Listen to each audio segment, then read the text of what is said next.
ही जायजा है और मैं इस पे बस यही कहना चाहती हूँ कि सूरज के खुदाओं की ये कोर निगाही है, सूरज के खुदाओं की ये कोर निगाही है।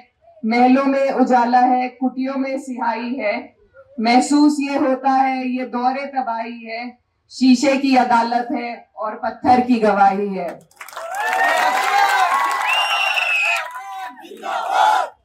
तो जो देश में हालात चल रहे हैं और जिस तरीके से सरकार हमारे देश को लेकर चल रही है, आप लोग उससे वाकिफ हैं।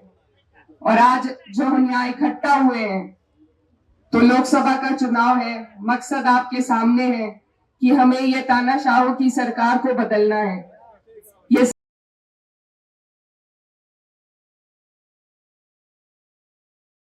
इकरा हसन का धमाकेदार भाषण, जहां पर एक सभा हुई थी, उस सभा में जब वहां पहुंची तो उन्होंने सारे सवाल इकट्ठे किए, उन्होंने सब चीज को सामने रखा। उन्होंने कहा जो अभी तक 5 साल या 10 साल की सरकार में अभी तक यहाँ पर क्या हुआ।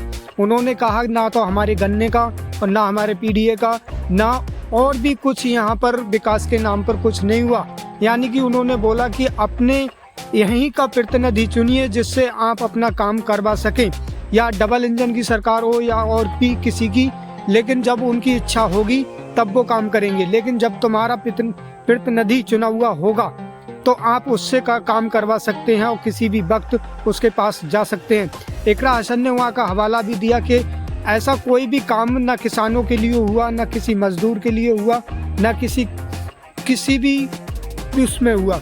यहाँ तक कि सबसे ज़्यादा अहम ये बात को भी उनने सामने रखा कि यहाँ के लोग विधानसभा में भी उन्होंने दिखा दिया, पूरे जिला से बीजेपी का सुपड़ा साफ किया था और अब की भी उनके मन में और इच्छा यही रहनी चाहिए कि बीजेपी को यहाँ से सुपड़ा साफ होना चाहिए। इकरा हसन सपा की तरफ से प्रत्याशी हैं, जो लोकसभा चुनाव में ये पहली बार उनका ये चुनाव है। इससे पहले विधानसभा चुनाव में उन्होंने काफ़ी मेहनत करी थी और ये 5 साल लगातार लोगों के बीच में घूमती रही हैं। कितनी ठंड पड़ी, कितने हर गांव में जा के लोगों से मिलती रही और उनकी समस्याओं को समझा और उनसे जो उनकी दुख परेशानी थी उनको जाना।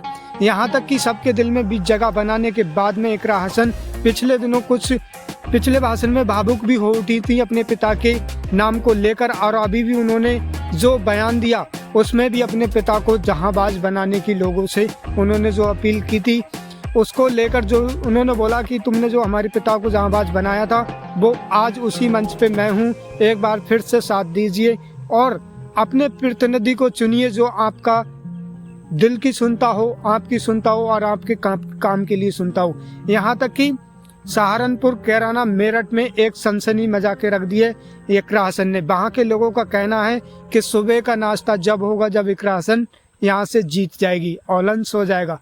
यहाँ तक कि जब नाहिद हसन यहाँ से विधायक थे और भी इकरा हसन ने लगातार अपनी मेहनत करी, उससे पहले उनकी माँ 2 बार सांसद रह चुकी हैं और उनके पापा सांसद भी और विधायक भी रह चुके हैं। यहाँ तक सबसे अहम ये कैराना और सहारनपुर का कुछ हिस्सा इसमें लगता है और दोनों में उनमें जाकर उन्होंने एक अपने लोगों के दिल में जगह बनाई है। इसका मतलब उन्होंने काम भी जो गिनाए और बीजेपी की दुखती रग पर हाथ रखा है। यहाँ तक कि सबसे लोगों के बीच में जाने के बाद में जो वहाँ के दिलों के जाके उन्होंने जो भाषण दिए हैं वो एक अहम है। अगर दोस्तों हमारे चैनल पे आप नए हैं तो हमारे चैनल लाइक और सब्सक्राइब जरूर कर लें।